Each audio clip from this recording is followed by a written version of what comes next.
موسی علیه السلام الله پاک سره یو ځل ملاقات د پاره کوه تور ته روانو چې په لاره ور سره یو ډیر عبادت گزار بنده ملو شو چې هغه ډیر زیات عبادت کولو. هغه موسی علیه السلام لوي چې ته خو اسه هم الله پاک سره ملاقات د پاره زین الله پاک نه یو تاسو کا چې زه به جنت لازم کو دوزخ لبدم چون کې زه هر ټایم د الله پاک عبادت کوم نو ته زمانه پر لک تاسو کا چې زه جنتی یم که سې یم جی. موسی علیه السلام ولوي سید رستا سوال جواب زه الله پاک سره کوم. موسی علیه السلام ته روان شو جی په روانو چې مخکې وسره یو بل بدوم لو شغه ته هم دغه رنگ کوېسټن وکړه ته هم دغه رنگ سوال وکړ چې هم الله پاک سره ملاقات لزینو زما پوښتنه به تو کې چې آیا زه به جنت لازم کو دوزخ لبزم جی. ویډیو لګه مکمل وګورئ یو ډیره عبرتناک واقعه ده چې زموږ د پاره په یو ډیر غټ عبرت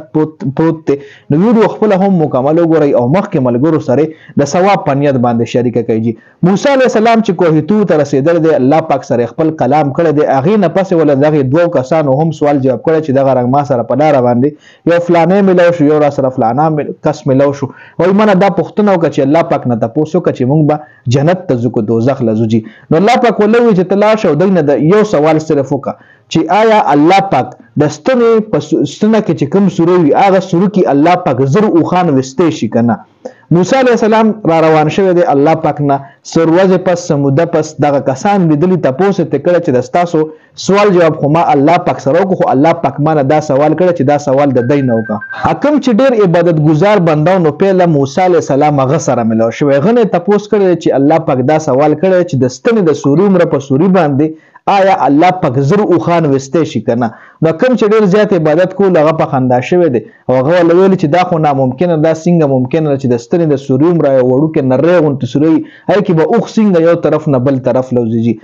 دغه رنګ دنه خدا پښتنه کړی دا ول دا جواب ورکړی بیا س ټایم پس هغه بل کس سره بدو سره هم ملو شو غنه هم دا تاسو کړی چې دستا سوال جواب خو ما الله پاک سره کو الله پاک دا سوال ما نه کړی چې دا سوال دنه وکړه چې آیا د ستنې په سوري باندې زر او خان الله پاک وسته شي کنه. نو هغه بدو لوي ول نشي وسته الله پاک لسګران دی الله پاک چوغړ نو هر څه کول شي. الله پاک ته هیڅ هم مشکل دی د ټوله دنیا د الله پاک په کنټرول کې ده چې دغه سوال اوریدل موسی علیه السلام دغه جواب اوریدل نو بیا الله پاک سره هم دغه کسانو د جوابات هم شیر کړی دی. الله پاک سره چې کله بل ملاقات لته دی نو الله پاک لویلی چې کوم عبادت گزار بنده و غره لداسه جواب راکو او کوم چې هغه بدون غره لداسه جواب راکو جی. نو الله پاک ولو فرمایل چې کوم هغه ډیر زیات عبادت گزار بنده نو غلو چې جنت لستات نشته دی ځکه چې دستا په زما په ذات باندې باور نشته زما په ذات باندې ته یقین نه ساتي نو بیا ته زما ډیرم عبادتونو کې نو ته جنت لنشتلی او کوم چې بدود نو دا جنتی ذکر چې د زما په ذات باندې یقین نه د زما په ذات باندې باور ده د زما په ذات باندې عقیده ده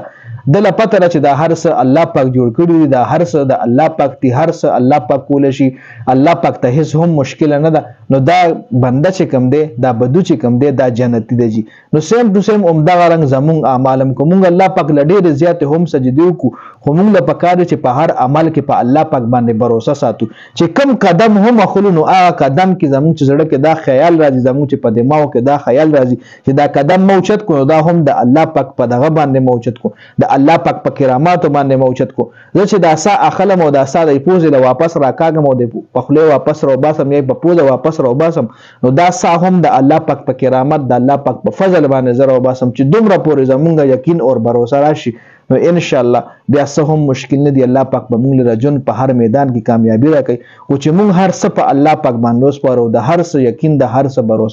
هر څه الله پاک مطلب موږ هر کار کې الله پاک یار ساتو هر کار کې موږ دا عقیده زړه راولو دا سوچ زړه راولو چې دا کار چې کم کیږي دا د الله پاک په فضل او کرامت باندې کیږي. اسی کتا سو ګورئ په د ایروپلین کې دا سفر کول دا هر څه د الله پاک په کنټرول کې دا انسان او دا پایلټ یا دا یو ډرایور ناشتي گاډي ته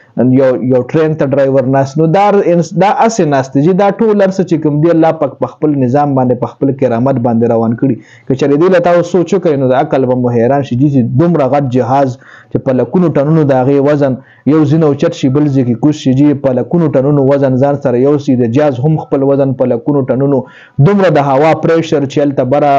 ټمپریچر ماینسو کې چلی دومره یخ موسم کې نو دا ټول د الله پاک په فضل کرامت باندې کېږي د انسان په عقل او شعور باندې ګرانه ده جی. نو دا